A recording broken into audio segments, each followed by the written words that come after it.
ako ny fiarovam-pirenena fandarana manokana ho an'ny ministeran'ny fiarovam-pirenena ako ny fiarovam-pirenena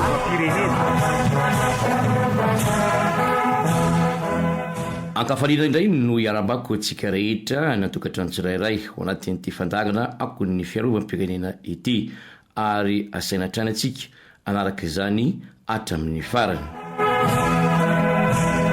ako ny fiarovam-pirenena tamin'ny heriny isika ny resadresaka namaripatitra ny hoe foloalindahy ka ny ministry ny fiarovam-pirenena ny général Coutinho Richard no vahintsika tamin'izany ary mbola ny ministra atrany no iresaka amintsika anio makasika ny fantsindravitra eo anivon'ny foloalindahy fa mialohan'izay dia ndao isika ampatsiahy ny tantara kely momba ny foloalindahy araka ny fantatra dia nanomboka tamin'ny 20 Jona 1930 niteraka ny tafika malagasy teo anelanela ny taona 1930 sy 1970 dia nisy ny atao hoe accord de coopération na fiaramiasa ara-miaramila teo amin'ny fanjakana frantsay sy fanjakana malagasy misy ihany koa atao hoe désaccord de coopération ny taona 1970 rehefa tafatsangana ny fanjakana nentin'ny filoham-pirenena général Ramanantsoa izay filoha nandimby ny filoham-pirenena Philbert Tsiranana ny taona 1970 dia niova ihany koa ny rafitry ny foloalindahy malagasy mba hifanaraka amin'ny ambana izay nisy tamin'izany ankehitriny dia niditra amin'ny fantsindravitra ihany koa ny foloalindahy izay tsy maintsy nampifanarana amin'ny fivoarany ambana misy amin'izao fotoana izao satria fatatsika fa midadasika ihany koa i Madagasikara raha taloha isika nanao faritany miaramila na région militaire enina dia tsapa fa tsy dia mahomby loatra ny fizarana izany satria nanaraka ny faritany teo aloha ka nampisy ny fitavozavozana eo amin'ny fanatanterana ny asa noho izany dia tsy maintsy niditra anatin'ny fanitsindrafitra izay nampifanarana amin'ny ambana misy ankehitriny eo anivon'ny foloalindahy ny ministry ny fiarovam-pirenena ny général Coutinho Richard no iresaka amintsika momba izany tsy maintsy miditra sika amin'ny fanitsina na hoe restructuration dia zavatra manahirana io ary mila fasahina zany ary zay nisorana ny andriamatoa filoham-pirenena sy andriamatoa prime ministre lehibe ny gouvernemanta zay nanaiky ny filakevitry ny gouvernemanta sy ny filakevitry ny ministra ny irosonina tokoa amin'izany fanitsina ngesabe zany izany indrindra dia noraisina ny fametrahana ny atao hoe état-major ny Eurotafika na hoe état-major des armées zany hoe io état-major ny Eurotafika ireo no mibaiko amin'ireo état-major anankitelo dia ny état-major ny tafika Antanety, ny état-major ny tafika Anabakabaka sy ny état-major ny tafika Andranomasina. Zay zany no anisan'ny fanovana ngeza be voalohany zay niraisina anatin'ny didim-panjakana daholo zany rehetrarehetra zany teo anivon'ny filakevitry ny ministra. Dia ny état-major des armées na hoe EMA moa filazantsika état-major ny Eurotafika fomba fiteny teknika ny miaramila milaza hoe tête de chaîne opérationnelle zany hoe ny resaka opération rehetra dia izy no miandraikitra an'izany fa ireo état-major telo samihafa kosa na ny état-major ny tafika Tanety, ny état-major ny tafika Andranomasina, ny état-major ny tafika Anabakabaka dia reny zany atao hoe tête de chaîne organique izy ireny zany dia manomana azy ireo mba ho azy ny état-major des armées ho ampiasaina ohatra raha manome baiko ny lehibe l'état-major ny Eurotafika hoe mila parachutiste 300 mila hélicoptère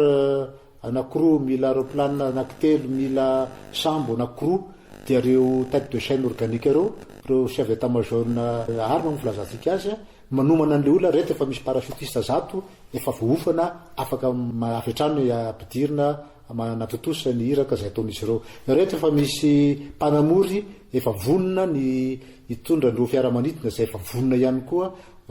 ampiasaina rehetra efa misy tatsambo efa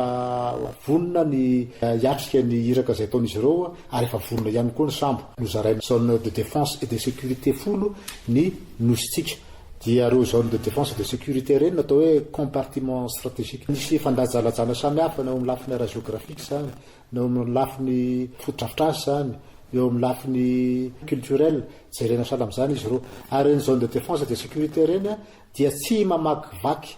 faritra fa misy fijerena ihany koa ny fanarana ny administratif mba izy natao hoe cohérence opérationnelle. Napetraka ihany koa natao hoe délégué militaire régionaux na hoe DMR. Reny zany nataontsika hoe chaîne anticipation. Reny délégué militaire régionaux reny dia manambonatra ambony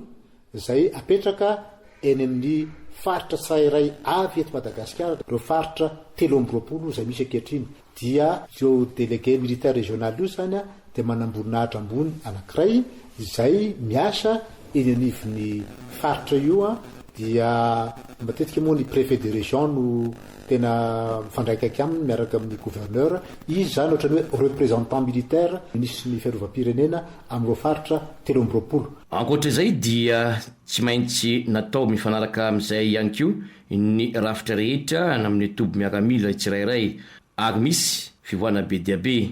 Ny ministra hatrany no manazava momba izany. Nanao hery vaovao tsika na hoe génération de force. Raha mitafika atanety fotsiny resantsika premier RFI premier régiment des forces d'intervention nataontsika hoe premier bataillon parachutiste. Tsika koa dia namorona atao hoe brigade d'infanterie. Am'izany brigade d'infanterie zany dia misy bataillon d'infanterie rona 3 satria zany no tadiavina amin'izao fotoana zao eo amin'ny fanatsarana ny lafiny fandriampahalemana ary azotsika atao tokoa no mameno ankehitriny atao hoe tableau d'effectifs et de dotation. Fa ny mitafika rehefa mitentsika hoe section olona 520 no anatin'izany, rehefa miteny hoe compagnie olona 20,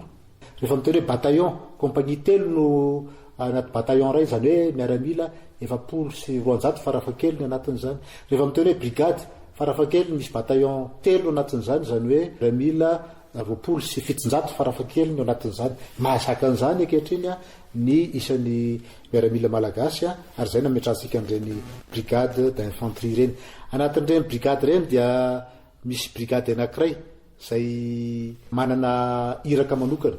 dia ny brigade d'appui spécialisé zay ao anaty misy bataillon médical satria izany no lesina nosotontsika tamin'ny resaka kere voalohany indrindra sy ny resaka Covid-19 ihany koa. Tamin'ny Covid-19 dia nampiasa dokotera miaramila sy infirmier PDB tsika nitadetsimo. Teto Antananarivo manokana dia nanana CTC anankiray tao Mahamasina zay miaramila daholo no nandrafitra an'izany. Zany hoe reo mpikirakira ara-pahasalamana miaramila zany no nampiasaintsika amin'io. Dia mba apalaky ny intervention zay ataontsika dia apetraka io bataillon médical io zay azo tonga dia alefantsika rehefa misy ny ilana an'izany amin'ny faritra rehetra eto amin'ny nosy. Anatin'io brigade io koa misy ny bataillon de protection civile satria hitantsika tsara fa raha sananan'ireny unité de protection civile reny tsika dia tena sahirana ihany koa amin'ny famonjena ny malagasy mpiray tanindrazana amintsika tamin'ireny tondradrano samihafa sy reny rivo mahery izay nandalo teto amintsika reny. Dia ny manaraka an'izay moa dia ny bataillon du génie zay metrahantsika andreo premier régiment du génie taloha sy ny 3e régiment du génie sy ny 2e régiment du génie zany akambana dia lasa manome bataillon du génie anankiray. Reo mitafika anabakabaka andresahana dia ankehitriny tsisy tsony ny bataka na bazairen'ny tactique tany Rivomamo dia nandray andreo fiaramanidina mpiady MiG-21 zay atao am-pelantanantsika sy ny MiG-17. Reo fiaramanidina mpiady reo moa dia naparehelo fa tsy afaka manidina tsony ankehitriny anefa ny firenena hafa ny velany dia mbola mandeha zany MiG-21 zany dia reny fiaramanidina tazomareo samihafa na ngidim-misy zany na fiaramanidina tsotra zay mpanamory malagasy daholo no mitondra an'izany ary misy projet présidentiel anankiray eo amin'ny famolavolana tanora malagasy lahy sy vavy ho lasa mpanamory fiaramanidina ary dia efa izy ireo tokoa no mitantana ny fanamorina eto amintsika ankehitriny. Dia misy ny base aérienne 213 any Rivomamo dia misy ihany koa reo détachement aérien any Iosy sy any Antsohi zay efa miandry fametrahana azy tsika ankehitriny amin'izay reny angidim-bisy nyreo fiaramanidina ireo dia afaka mijanona maritratra amin'ireny détachement aérien reny mba hanamora ny intervention rehetra amin'ny ilana azy zany. eo amin'ny tafika andranomasina dia deuxième RFI dia lasa deuxième bataillon d'infanterie de marine satria ny état-major ny tafika andranomasina no mampiasa an'io bataillon io. Nefa itsika ihany koa efa miroso am'ireny hoe réseau de sémaphore, ohatran'ireny fara reny izy fa reny zany dia fitaovana itilina nireo sambo zay miditra ty amin'ny ranomasim-piandrianantsika na hoe mer de souveraineté zany, mba afahantsika mahafantatra hoe i sambo iny avy aiza, sambo manao ahoana, ahafahan'izy ireo manome ny renseignement rehetra mikasika ny sambo zay mety alaim-panahy miditra ty amin'ny faridranomasitsika ka afahantsika avy hatrany mandray fepetra mikasika an'izany raha ilainy zany. Tsika kehitriny dia mijery sady ny zone maritime prioritaire d'intervention zay mbola anankiroa aloha kehitriny amin'ny sisiny faritra Atsitanana Nosy sy ny faritra Andrefan'ny Nosy. Satria ina ny antony, any faritra Andrefan'ny Nosy dia canal de Mozambique no any, ary avy any no akaiky kokoa no mety misy fifindramonina, misy ireo malagasy mandeha miondrana any Comore, na misy ihany koa reo avy any Comore miondra eto Madagasikara antsokosoko. Dia ilaina jerena daholo zany satria mety manotoina ny fiandranam-pirenena sy ny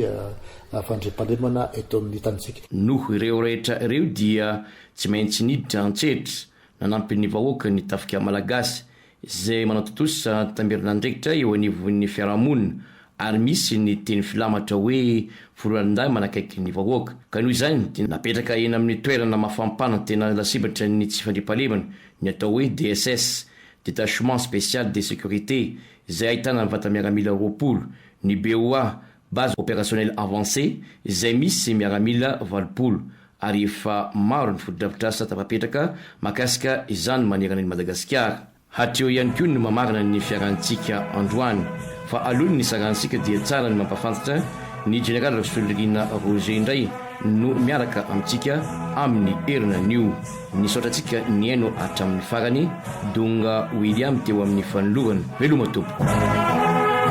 Ako ny fiarovam-pirenena, fandarana manokana ho an'ny ministera ny fiarovam-pirenena. Ako ny fiarovam-pirenena.